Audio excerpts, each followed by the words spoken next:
ఈ పుస్తకాలను కొనుక్కొని చదవాలనుకునేవారు సత్యవాణి పబ్లికేషన్స్ 9652488668 పై సంప్రదించగలరు. ఉత్కంఠ భరితమైన మధుబాబు గారి సోషియో క్రైమ్ థ్రిల్లర్ సిరీస్లో శిక్ష 45వ భాగం. ఎప్పుడు వచ్చాడో ఎలా వచ్చాడో తెలియదు గాని సాబు వెనకాల ప్రత్యక్షమై ఉన్నాడు హరినారాయణ. నువ్వు హరినారాయణవి, ఎలా వచ్చో? కంగారుగా అడుగుతున్నాడు సాబు. ఆలస్యం చేస్తే అతను ఆ కంగారు నుంచి తేరుకుని రోడ్డు మీదికి పరిగెత్తటమో, అంతకుముందే రోడ్డు మీదికి పోయిన డ్రైవర్ని వెనక్కి పిలవటమో చేస్తాడనిపించి చెంగున పైకి లేచాడు బాచి. ఆ కాస్తంత వ్యవధిలోనూ అతను అనుకున్నట్టే కంగారు నుంచి తేరుకుని మెరుపులా రోడ్డు వైపు పరిగెత్తటానికి ట్రై చేశాడు సాబు. పట్టుకో బాబాయ్, పారిపోనీకు, పట్టుకో అని హరినారాయణ్ని హెచ్చరిస్తూ కంటికి కనిపించనంత వేగంతో ముందుకు డైవ్ చేశాడు. బాణం మాదిరి దూసుకుపోయి సాబు పాదాలకు అడ్డం పడ్డాడు. బ్యాలెన్స్ ని నిలబెట్టుకోవటం చేతకాక పెద్ద పల్టీ కొట్టి ముందుకు పడిపోయాడు సాబు. ముఖం నేలకు పొడుచుకునేసరికి బాధగా మూలిగాడు. ఆగురా బాచి, నువ్వాగు అని బాచీని హెచ్చరిస్తూ సాబు దగ్గరికి జంప్ చేసి పిడికిలితో అతని మెడమీద బలంగా కొట్టాడు హరినారాయణ. కరెంట్ షాక్ కొట్టినట్టు అదిరిపడి కళ్ళు తేలేశాడు సాబు. ఒక పని అయిపోయిందిరా, రెండో పని కూడా పూర్తయితే చాలా బాగుంటుంది. పడిపోయిన ప్రదేశంలో నుంచి సాబును బండరాళ్ల చాటుకు లాగి చేతులు దులుపుకుంటూ అన్నాడు హరినారాయణ. రెండో పని ఏమిటి బాబాయ్? ఆశ్చర్యంగా అడిగాడు. అంతా అయిపోయిన తర్వాత తాపీగా కళ్ళు తెరిచి కూర్చున్న బాబీగాడు. రోడ్డు మీదున్న ఆటోవాడు, వాడు కూడా వచ్చేస్తే 2 పీకులు పీకి వీడితో పాటు పడుకోబెట్టవచ్చు. వాడు తప్పించుకుంటే లేనిపోని తలనొప్పి అన్నాడు. వాడంతట వాడు ఇక్కడికి రావాలి. మనమెవరం కనిపించినా కంగారు పడి పారిపోతాడు. రోడ్డు మీదికి చూస్తూ అన్నాడు బాచి. ఊరికే నిలబడి టైంని వేస్ట్ చేయటం హరినారాయణకి ఇష్టం లేదు కాబోలు. తన భుజం మీద టవల్ని నిలువుగా చింపి సన్నపాటి పీలికలుగా చేశాడు. వాటన్నింటినీ కలిపి గట్టిగా పేని దృఢమైన తాళ్లు రెండింటిని సృష్టించాడు. బండల మధ్యకు నెట్టిన సాబు కాళ్లను చేతుల్ని కలిపి బంధించటానికి ఒకటి సరిపోయింది. రెండో తాడును పట్టుకుని అతను అసహనంగా రోడ్డు మీదికి చూస్తున్న సమయంలో పెద్ద పెద్ద అడుగులు వేస్తూ వస్తున్న ఆటో డ్రైవర్ వాళ్లకి అగుపించాడు. ఇక్కడ ఏం జరుగుతుందో తెలుసుకోవటానికి వస్తున్నాడు. అరే బాచి, వాడికి మీరు నిల్చొని కనిపించకూడదు చిన్నగా అన్నాడు హరినారాయణ. బండలకు కొంచెం యువతలగా మళ్లీ స్పృహలో లేనట్టు నిట్ట నిలువుగా పడిపోయారు స్నేహితులిద్దరూ. సాబు, అరే సాబు, ఎక్కడ్రా, ఎక్కడున్నావ్? వాళ్ల దగ్గరికి వచ్చి చుట్టూ పరికించి చూస్తూ లోగొంతుకతో పిలిచాడు ఆటో డ్రైవర్. ఇడిగో మీ సాబు ఇక్కడ ఉన్నాడు. సాబు పడి ఉన్న ప్రదేశాన్ని చూపిస్తూ ఒక బండచాటు నుంచి అతని ముందు ప్రత్యక్షమయ్యాడు హరినారాయణ. టకటకా మారిపోయాయి రంగులు డ్రైవర్ ముఖం మీద. గిర్రున వెనుతిరిగి వింటి నుంచి వెలువడిన బాణంలా రోడ్డు మీదికి పరిగెత్తటానికి ప్రయత్నించాడు. 2 అడుగులు మాత్రమే వేయగలిగాడతను. 3వ అడుగు వేయకముందే కొండ చిలువల మాదిరి అతని పాదాల్ని పట్టుకున్నారు బాచీ, బాబీలు. సాబు పడినట్టే ఢామ్మని ముందుకు పడి ముఖం పగలటంతో గావుకేక పెట్టాడు డ్రైవర్. హరినారాయణ కల్పించుకోకముందే అతని వెన్నుమీదికి దూకి పిడికిళ్లతో మెడమీద బాదాడు బాచీ. రక్షించండి, కాపాడండి, చంపేస్తున్నారు అని అరుపులు మొదలు పెట్టాడు ఆటో డ్రైవర్. దెబ్బ కొట్టినంత మాత్రాన కళ్ళు తేలేయటం జరగదురా, అదును పదును చూసి కొట్టాలి అని ముందుకు వంగి భెడీమని కొట్టాడు హరినారాయణ. తెరిచిన నోరు తెరిచినట్టు ఉండగానే స్పృహ కోల్పోయాడు ఆటో డ్రైవర్. అతని కరచరణాలను కూడా కదలకుండా బంధించి ముఖం మీద ప్రత్యక్షమైన చెమటను తుడుచుకున్నాడు హరినారాయణ. ఇప్పుడేం చేద్దాం బాబాయ్? అతని ఉద్దేశం అర్థం కాక అయోమయంగా అడిగాడు బాచి.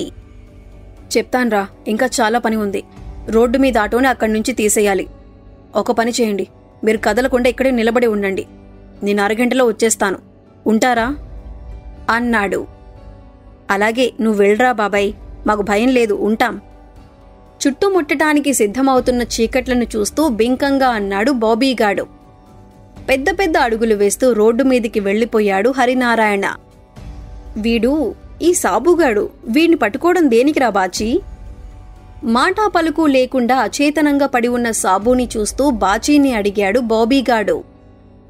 ఏమో నాక్కూడా సరిగ్గా తెలియదురా, అరగంటలో వస్తానని అన్నాడుగా, వచ్చాక తనే చెప్తాడు, తొందర అనవసరం.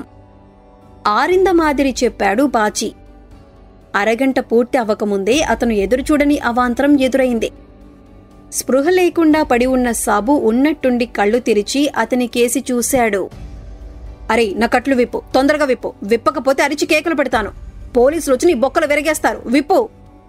తనంతట తనే గట్టిగా బిగించి ఉన్న ఆ బంధనం నుంచి బయటపడటానికి ట్రై చేస్తూ తీవ్ర స్వరంతో అన్నాడు.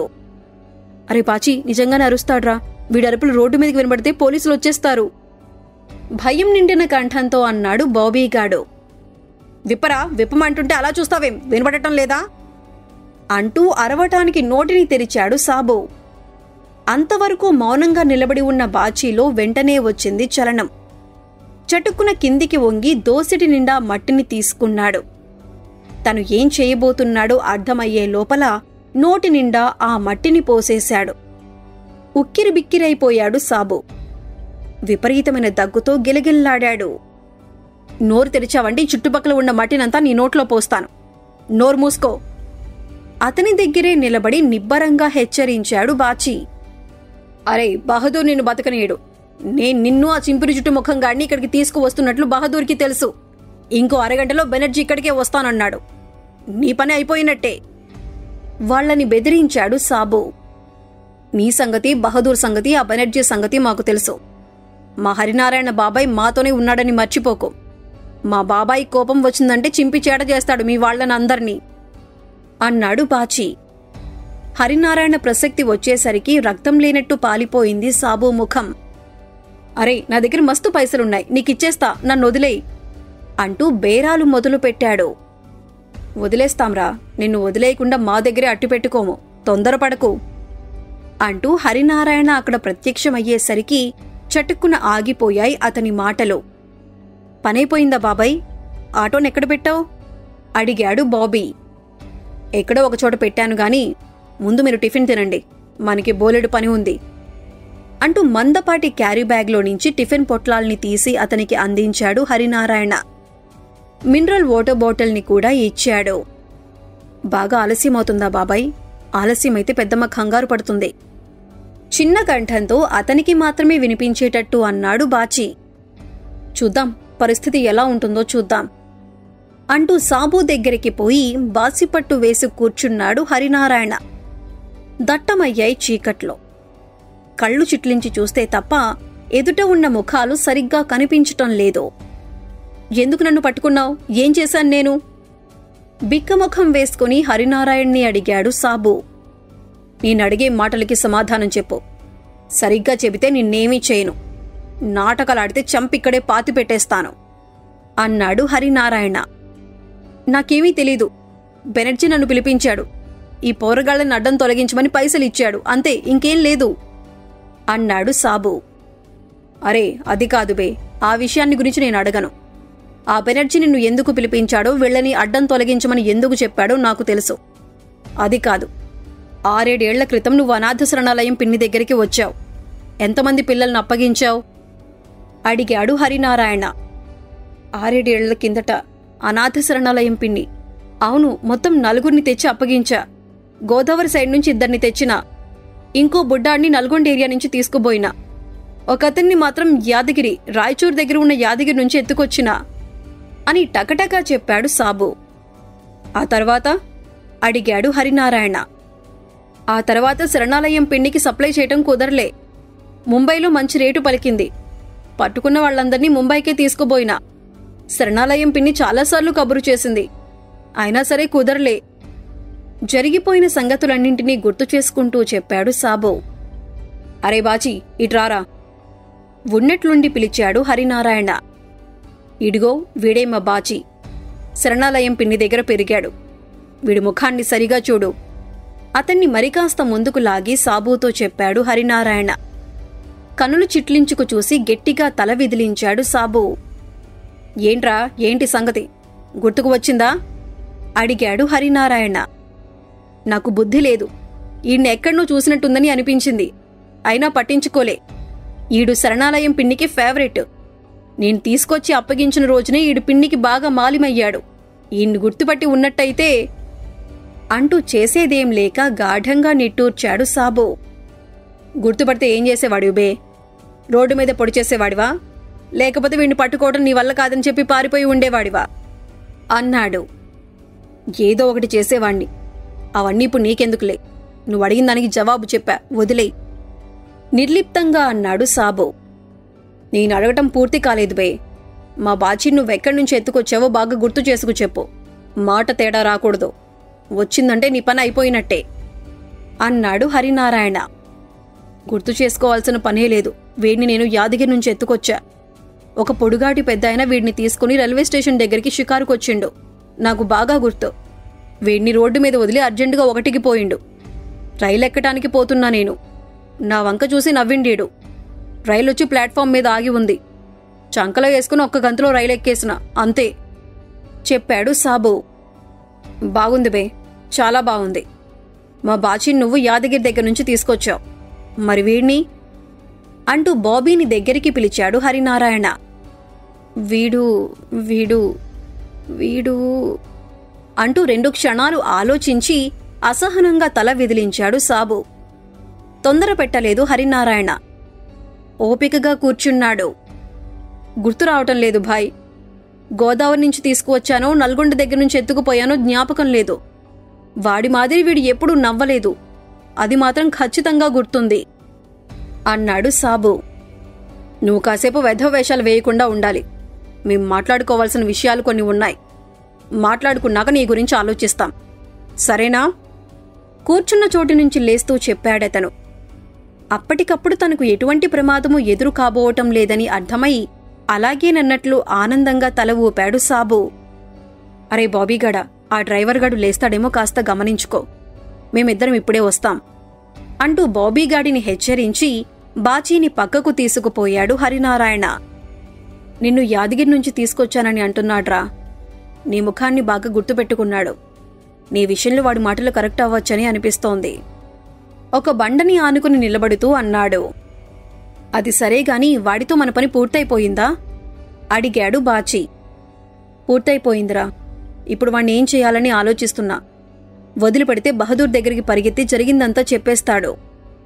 వాడిప్పుడు బహదూర్ దగ్గరికి పోకూడదు బాబాయ్ స్థిరంగా అన్నాడు బాచి. అదేరా, నా గోల కూడా అదే. చంపి ఇక్కడే పాతెయ్యాలి.